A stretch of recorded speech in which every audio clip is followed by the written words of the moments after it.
Well guys, welcome to the mystery session. I say that because I haven't got a Scooby-Doo how I'm supposed to be fishing over the next couple of nights. I've been given a mystery box, so whatever is in here is how I've got to go about catching carp for the next couple of nights. Now, I was told I had to choose a day ticket, so I've come to one of the most iconic venues in the UK, that being the Carp Society's Horseshoe. 62 acres, carp over £40, weedy, bays, it's got a bit of everything going on, the perfect day ticket to have a go at. So, let's see what's in the mystery box and let's see how my session is going to unfold.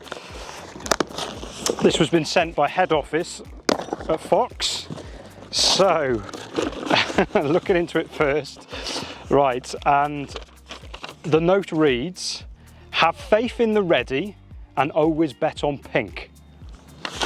And with that, I have basically got a pack of pink corn and a load of pre-tied ready rigs.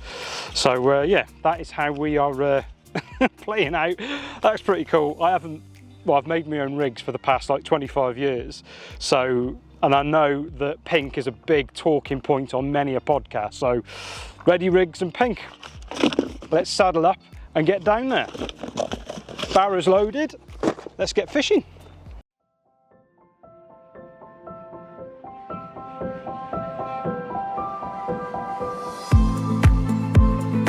So I found myself setting up in peg 52 over on the trout bank with a lovely southwest wind pushing through the swim. I'd had a good walkabout beforehand in numerous swims, but the carp were not giving themselves away. So the hunch was that they would follow this warm wind into this chosen area of the lake. I went to work with the marker float, and as expected, it was very, very weedy, frustratingly weedy, with the odd angler stopping by in the swim, explaining that the lake had been very weedy this whole season, and that the lake had not done a fish for the past 3 days. But as ever, I kept at it, hoping to find some fishable areas in peg 52. Well, that felt down nice. I'm still getting that clumpy feel. Again, it's just clumps and clumps of weed. So the lead's coming through fine, but you're getting that start, stop. So it's exactly what I'm seeing here in the margins. Seems to be more weedy to the left-hand side of the swim. So not ideal. I wanted to go right, but I think there's a matey just gone in the right-hand side of me now, so it's sort of going to restrict me going that way a little bit. But we'll plug away and try and find a spot. Oh my days, guys, that took forever.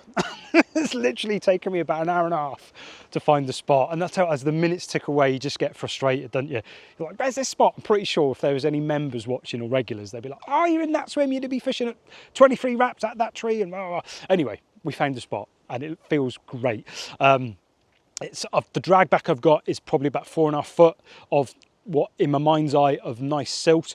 There is a tiny little bit of resistance there, and when I brought the lead in, there is little strands of silkweed, only a little tiny bit, but enough. If I was casting out the naked rig with the hook exposed, I think that could be an issue. So when the rigs are going out, I'm going to be attaching some little tiny baby sticks, and that's purposely just to mask the hook as it's laying on the weed. So I don't want the hook sort of falling into the weed if there is silkweed there, hindering the sort of a pickup and the hooking of a fish. So if you have a look at the underwater there, basically the rigs as they are, that's the baby stick. As it melts, you've got one mouthful there.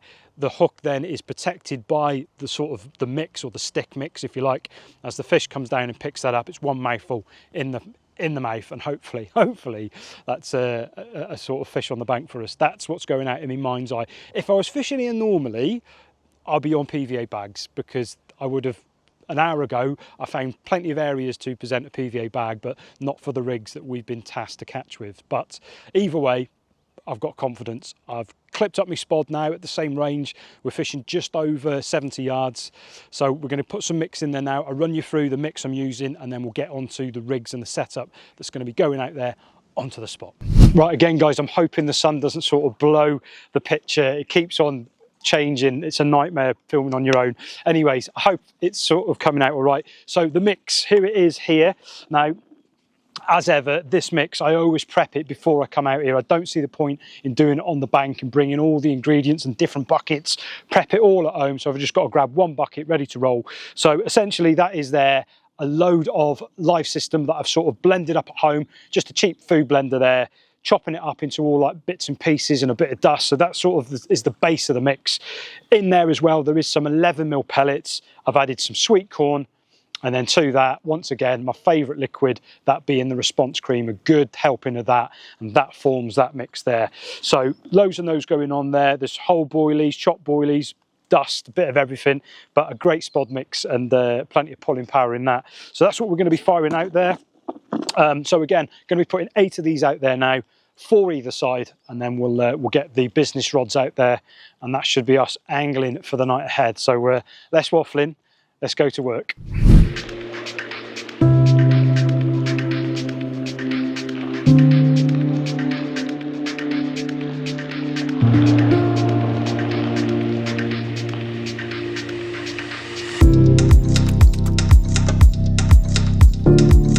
So I went to work with the spod in the autumn sunshine. Unbelievable weather for the end of October, working on an area the size of a pool table for the 2 rods. As discussed, the business rods will be set up on the pre-tied rigs with the small baby sticks, both glugged in that ever-faithful cream booster liquid. Now, one of the rules at Horseshoe is having no knots above the lead. So the setup was going to be the Fox tubing kit, a clever product that locks the tubing into the lead clip housing, ensuring that it always stays in place. Both fishing rods clipped up and both cast out onto the baited area, ready for the night ahead.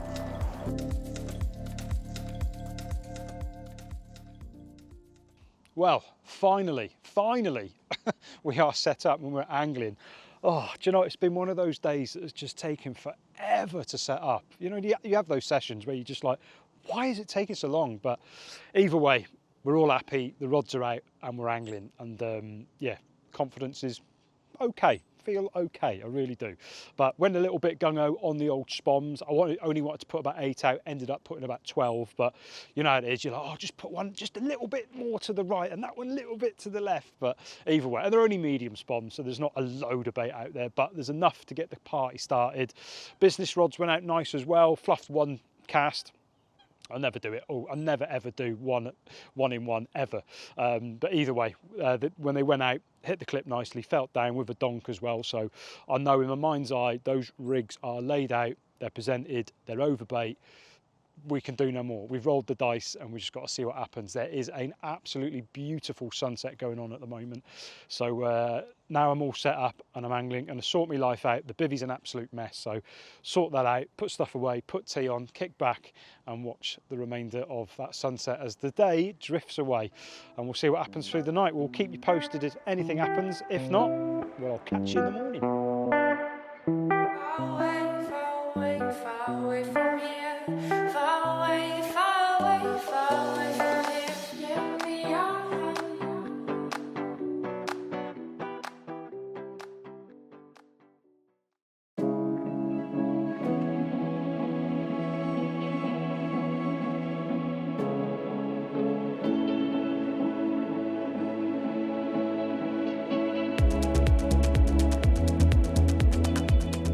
Well, a very good morning, folks, and oh my God, what a difference from yesterday. I said the beanie hat wouldn't come into play, but oh my God, here I am rocking it at the moment. It's really cold, it's dropped so cold.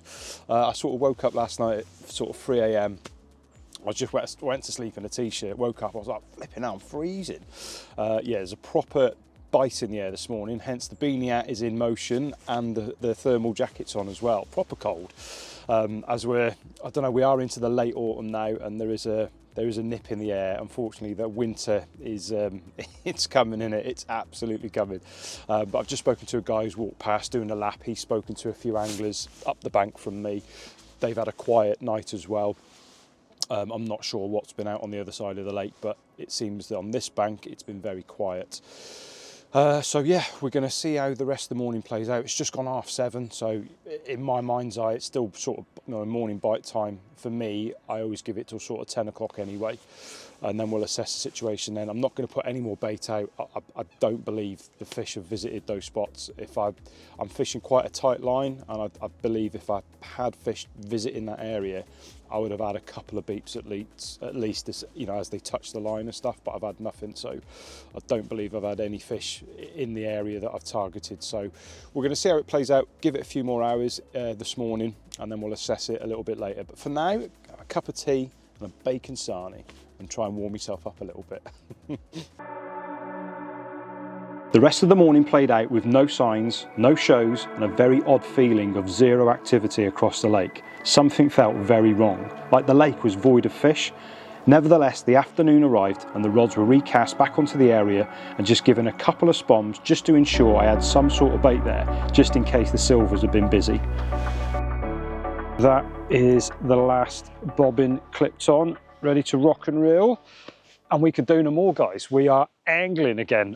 Rods went out, sweet as that. Topped up with a spom, as you've seen, couple over each rod, but they both felt down nicely again. Fresh rigs, new sticks. I can do no more. I've literally just had a conversation now with the bailiff. He's just spun round on the quad, and as expected, the whole lake has been quiet. Hasn't done a bite since I've been here, which is really odd. There's probably, I think there's about 16, 17 anglers on at the moment, and yeah, we're all scratching. So there's a little bit of comfort in that as well, that, you know, you're not doing nothing wrong. There is something going on now. Whether it was all that big storm and all that rain going in has just sort of knocked them back a little bit, with the temperature of the water dropping maybe a little bit. But again, I'm literally just guessing at the moment, but it is very odd for the whole lake to shut shop and there not be a specific area where they're coming out from.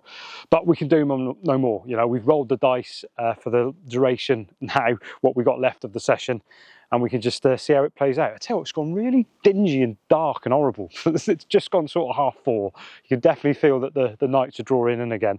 But hey ho, they're angling, they're on the money. We'll see what happens. It is now time for a cup of tea. The night soon arrived, and the rods remained motionless for the remainder of my session at the mighty Horseshoe. Upon packing up the next morning, I just couldn't help but feel that something was wrong with the lake. No carp out now for nearly 5 days, and my feelings were confirmed when the next day the Carp Society closed the lake due to extremely low oxygen levels. The fish were struggling and the lake needed time to recover.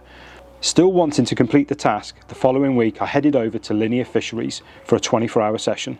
Oxlease was the lake of choice, and I found myself setting up in Peg 5 over on the west bank.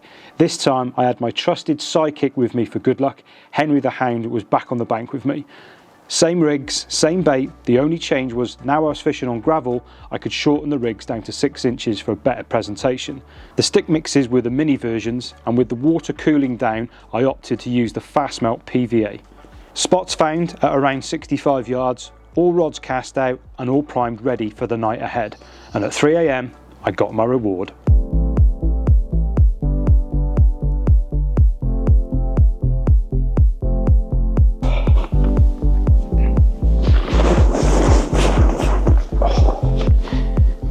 Right guys, it's come good here at Oxlease.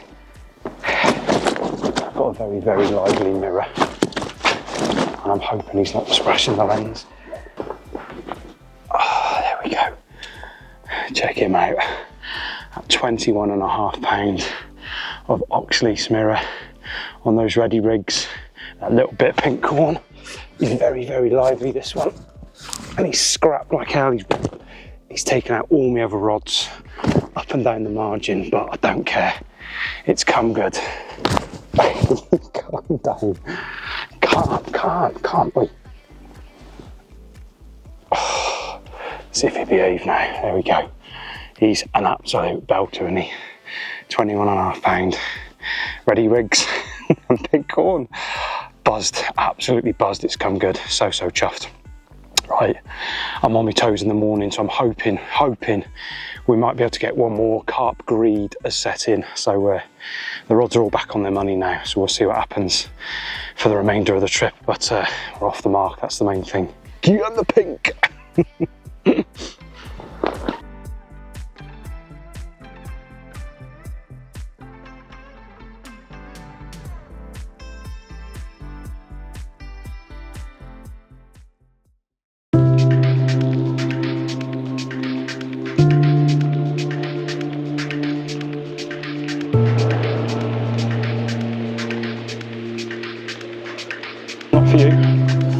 for you, Mr. Dog. It's for the barrow. Guys, that's the session come to an end. Barrow's loaded, I'm ready for home. It was a short session, this one. I got here yesterday at sort of late afternoon. The rods were out by 5 p.m. and we had that beautiful fish this morning at sort of 4 a.m. It's just gone 9:30 and I'm on my toes to get home. But just I want to say a massive, massive thank you for watching the film. I hope you enjoyed it. Obviously things didn't work out at Horseshoe with issues out of our control. Hopefully now the lake is recovering and angling will be allowed back on Horseshoe very soon. And as soon as it is, I'm definitely getting my ass over there and try and have a go at some of those Cotswold carp. But for now on this session, we will settle for a beautiful oxygen mirror that we had early hours this morning. So from me and him, I'll bid you a farewell. Thanks for watching. Please give us a like and subscribe and we'll catch you on the next one. Cheers. Ready for home? Ready?